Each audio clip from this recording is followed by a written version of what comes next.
అందరికీ ప్రైజ్ చూడండి. యేసుక్రీస్తు నామంలో మీ అందరికీ శుభాభివందనాలు. ప్రియులారా, ఎలా ఉన్నారు? బాగున్నారా? దేవుని ఒక వర్తమానం విందాం. ఈరోజు అంశము కోపము గురించి కొన్ని విషయాలు మనం చూద్దాం.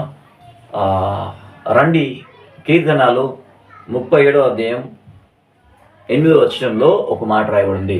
కోపం మానము, ఆగ్రహం విడిచిపెట్టము, వ్యసన పడుకుము, అది కీడుకే కారణమగును. కాబట్టి ప్రియులారా, మరి కోపం మానేయాలని వాక్యంలో రాయబడింది. ఈరోజు ఉదాహరణ మనం గమనిద్దాం. కోపం వలన వచ్చే నష్టాలు ఎన్నో ఉన్నాయి. వాటిలో ప్రధానంగా మనం గమనిస్తే కోపం ద్వారా వచ్చే నోటి నుంచి వచ్చే ప్రతి మాట ద్వారా కూడా పొరుగువారి హృదయం గాయపరుస్తూ ఉంటాం మనం.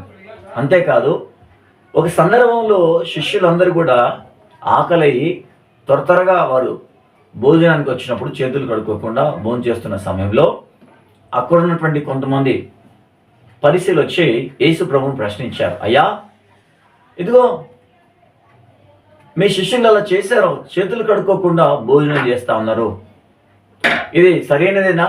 కాదు కదా, నువ్వు చెప్పవా అన్నప్పుడు యేసయ్య వారికి ఒక మాట నేర్పించాడు.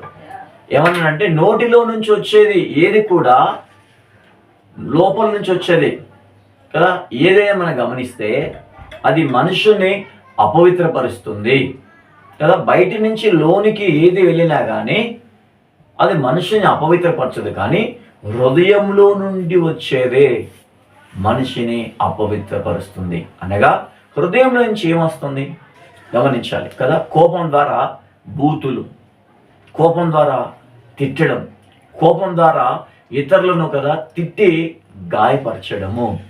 అందుకే ఇక్కడ రాయబడి ఉంది, కోపము మానుము, ఆగ్రహం విడిచిపెట్టుము కదా. కోపం ద్వారా వికృతమైనటువంటి ప్రచండమైనటువంటి ఆగ్రహం మానవులో వచ్చేస్తూ ఉంటుంది.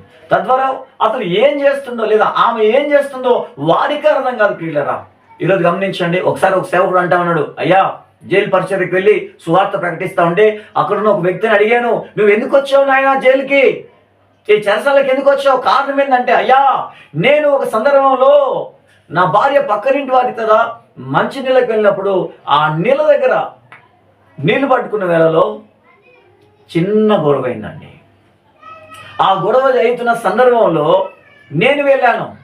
ఏంటి గొడవ పెట్టుకుంటున్నాను సందర్భం వెళ్ళేసరికి ఆ పక్కన ఆయన అతను వచ్చాడు. వచ్చి ఏంటి మాట్లాడుతున్నావు అనేసరికి కదా ఒక చెడ్డ మాట, ఒక బూతు మాట నన్ను అన్నాడండి. అనేసరికి నాకు కోపం వచ్చేసి ఆ కోపంలో నేను ఏం చేస్తానో నాకు అర్థం కాలే. అక్కడున్న ఇత్తడి బిందె తీసుకొని వేసి ఆయన కొట్టగానే ఆయన నెత్తి మీద తగిలి అక్కడికక్కడే పడిపోయాడండి. నేను అనుకున్నా పడిపోయాడేమో కదా, కళ్ళు తిరిగి పడిపోయాడు అనుకున్నాను. నో, అతడు చనిపోయాడు. అంత కోపం ద్వారా నేను ఈరోజు నష్టపోయానయ్యా. ఈ జైల్లోకి వచ్చి ఇక్కడ నేను ఉంటున్నా అంటే ఆ రోజు నేను కోపడకుండా నిదానంగా ఆలోచించి మాట్లాడుంటే అయిపోయేది. కానీ 5 నిమిషాల ఆవేశం నా జీవితాన్ని నాశనం చేసిందయ్యా. అందుకే వాక్యంలో రాయబడింది, కోపము మానము, ఆగ్రహం విడిచిపెట్టము, వ్యసన పడుకు, అది కీడికే కారణం అవుతుంది. కోపాన్ని మనసులో ఉంచుకున్నావా, వ్యసనాన్ని ఉంచుకున్నావా, ఒకరోజు అది బాంబులాగా బ్లాస్ట్ అయిపోతుంది. జాగ్రత్త ప్రియులారా, ఈరోజు దేవుడు మనతో మాట్లాడుతూ ఉన్నాడు. ఒక్కసారి మన హృదయాన్ని పరీక్షించుకుందాం. దేవుని నమ్మేననే భ్రమలో ఉంటున్నామా, లేకపోతే నిజంగా దేవుని వాక్యాన్ని అనుసరించి ఆయనకు లోబడి జీవిస్తున్నామా? ఒక్కసారి ఆలోచిద్దాం ప్రియులారా. పరిశుద్ధాత్మ దేవుడు మనతో మాట్లాడుతున్నాడు. నేను దేవుని నమ్మాను అని నమ్మకం మనలో కలిగి ఉన్నది మంచిదే, కానీ దేవుడు మనల్ని నమ్మాడా కదా. ఎప్పుడైతే జక్కయ్యను దేవుడు జ్ఞాపకం చేసుకున్నాడో, జక్కయ్య చెట్టెక్కి కిందికి దిగిరా అయ్యా అన్నప్పుడు, చెట్టు నుంచి కిందికి దిగిరా అన్నప్పుడు దేవుడు అతనితో మాట్లాడినప్పుడు వెంటనే అతడు ఆశ్చర్యపోయాడు. అయ్యో, ఈయనకి నా పేరు ఎలా తెలుసు? వెంటనే, అయ్యా ఇక్కడ ఇజ్రాయెల్ ప్రజల్లో ఎంతమంది ఉన్నారు, కానీ నన్ను మాత్రమే నువ్వు పిలిచావు. ఎస్ బ్రదర్స్ సిస్టర్స్, గమనించండి, ఆశ కలిగిన ప్రాణాన్ని ఆయన తృప్తిపరుస్తాడు. జక్కయ్య ఇంట్లో అడుగు పెట్టాడు, జీవితం మార్పు కలిగింది. అయ్యా, నేను ఎవరి దగ్గర అయితే 2 అంతలు అన్యాయంగా తీసుకున్నాను, 4 అంతలు వానికి చెల్లిస్తాను. ఎస్, అదండి నిజ జీవితం, నిజ విశ్వాసం. అదే కదా మనం మార్పు చెందాల్సినటువంటి పరిస్థితి. ఈరోజు దేవుణ్ణి నమ్మేమని బైబిల్ పట్టుకొని చర్చికి వెళ్తా ఉన్నాం, కానీ నిజంగా కోపం మానేశావా? ఆగ్రహం విడిచిపెట్టావా? ఆయన అంటుండు, వ్యసన పడకము, అది కీడుకే ఒకరోజు కారణం చేస్తుంది. ఎస్, ఆ జైల్లో ఉన్నటువంటి వ్యక్తి ఎంతో రోధిస్తాడు. అలా ఒక్కరు కాదండి, ఆవేశానికి పోయి ఎందరో జీవితాలను నాశనం చేసుకున్నారు. ఈరోజు ఈ మాటలు వింటున్న దేవుని ప్రజలారా గమనించండి, ఎవరైనా సరే ఒక్కసారి ఆలోచించు. పరిశుద్ధాత్మ దేవుడు నీతో మాట్లాడుతున్నాడు. కోపంలో ఉన్నావా? విడిచిపెట్టు. ప్రభువా, నా కోపాన్ని నీకు ఇచ్చేస్తున్నాయ్యా. నాలో తగ్గింపు, ప్రేమను, క్షమించే మనసు నాకు ఇవ్వయ్యా. నాలో ఉన్న ఆవేశాన్ని తొలగించి ప్రభు అని ప్రభుని అడుగు. నీ జీవితంలో ఆయన మార్పు కలిగి చేయబోతుంది. ఎస్, యెరోబాము రాజు అనే వ్యక్తి దేవుని యొక్క సేవకుని మీద చెయ్యి చూపించాడు. ఇలాగా వెంటనే తన చెయ్యి ఎండిపోయింది అక్కడికక్కడే. కోపంతో, ప్రచండమైనటువంటి కోపంతో చెవి చూపించాడు. వెంటనే మరలా ఆ చేయి కట్టెలాగా ఎండిపోయిన తర్వాత అతడు బ్రతిలాడుతుండు, ఏడుస్తాడు, అయ్యా ప్రవక్త, దయచేసి నా కొరకు ప్రార్థించయ్యా.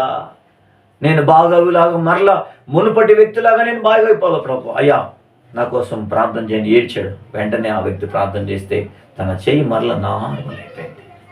కోపం ద్వారా ఎన్ని నష్టాలు తెచ్చుకుంటుందో తెలుసా మానవుడు? కుటుంబంలో సమాధానం లేదు, నెమ్మది లేదు, మనశ్శాంతి లేదు.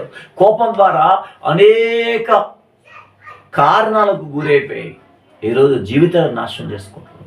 కోపం ద్వారా ఉద్యోగం పోగొట్టుకుంటున్నాం, కోపం ద్వారా మనశ్శాంతిని పోగొట్టుకుంటున్నాం, కోపం ద్వారా కుటుంబాన్ని పోగొట్టుకుంటున్నాం, కోపం ద్వారా భార్యను పోగొట్టుకుంటున్నాం, కోపం ద్వారా భర్తను పోగొట్టుకుంటున్నాం, కోపం ఆవేశం ద్వారా ఎంతో మందిని, ఫ్రెండ్స్ని పోగొట్టేసుకున్నాం. ఈరోజు ఒక్కసారి ఆలోచించు, నీలో కోపం పోలేకపోతుంది. ఒక్కసారి దేవుని, అయ్యా నాలో ఉన్న కోపం, ఆవేశాన్ని తొలగించయ్యా, నాకు నెమ్మదిని దయచేయి. ఎంతో మందిని పోగొట్టుకున్నానయ్యా ఈ కోపం ద్వారా. కనుక నీ యొద్దకు వచ్చే వారిని నువ్వెంత మాత్రం త్రోసివేయవు కాబట్టి నాకు శాంతి, సమాధానం ఇవ్వయ్యా, నాకు నెమ్మదిని దయచేయ అని ఈరోజు నువ్వు ప్రార్థన చేసినట్లయితే దేవుడు నీ జీవితంలో ఒక అద్భుతాన్ని దేవుడు జరిగించబోతున్నాడు. కనుక భయపడుకు, అధైర్యపడుకు. అందరిని పోగొట్టేసుకున్నానని బాధలు ఉన్నావా? తిరిగి దేవుడు రెట్టింపు ఆశీర్వాదాన్ని యోబుకి ఎలా ఇచ్చాడో నీకు కూడా దేవుడు అలా ఇవ్వబోతుంది. కనుక ధైర్యం ఉండు. ఈ మాటల ద్వారా దేవుడు నిన్ను ఆదరించి దీవించునుగాక. Praise the lord.